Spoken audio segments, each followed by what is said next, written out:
आप सभी का हमारे YouTube चैनल पर स्वागत है। सबसे पहले आप सभी को करवा चौथ की हार्दिक शुभकामनाएं। दोस्तों, करवा चौथ यह सुहागन औरतों के लिए खुशी का दिन होता है और आज इसी मौके पर अंजलि अपने नए लुक को क्रिएट कर चुकी है और अंजलि के काफी ज्यादा फोटोज भी सोशल मीडिया पर वायरल हो रहे हैं।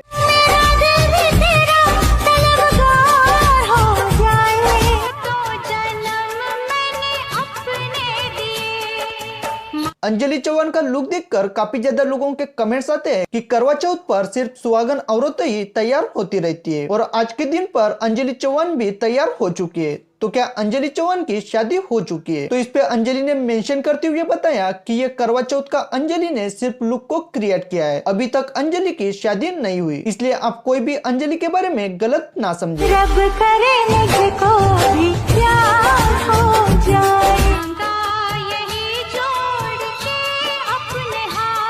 करवा चौथ के स्पेशल मौके पर अंजलि चौहान का ये लुक आपको कैसा लगा, ये हमारे कमेंट्स बॉक्स में जरूर बताएं। अगर आप अंजलि चौहान के फैन हो तो हमारे इस वीडियो को लाइक कीजिए और इसी तरह के नए नए वीडियो देखने के लिए हमारे चैनल को सब्सक्राइब जरूर करें। धन्यवाद।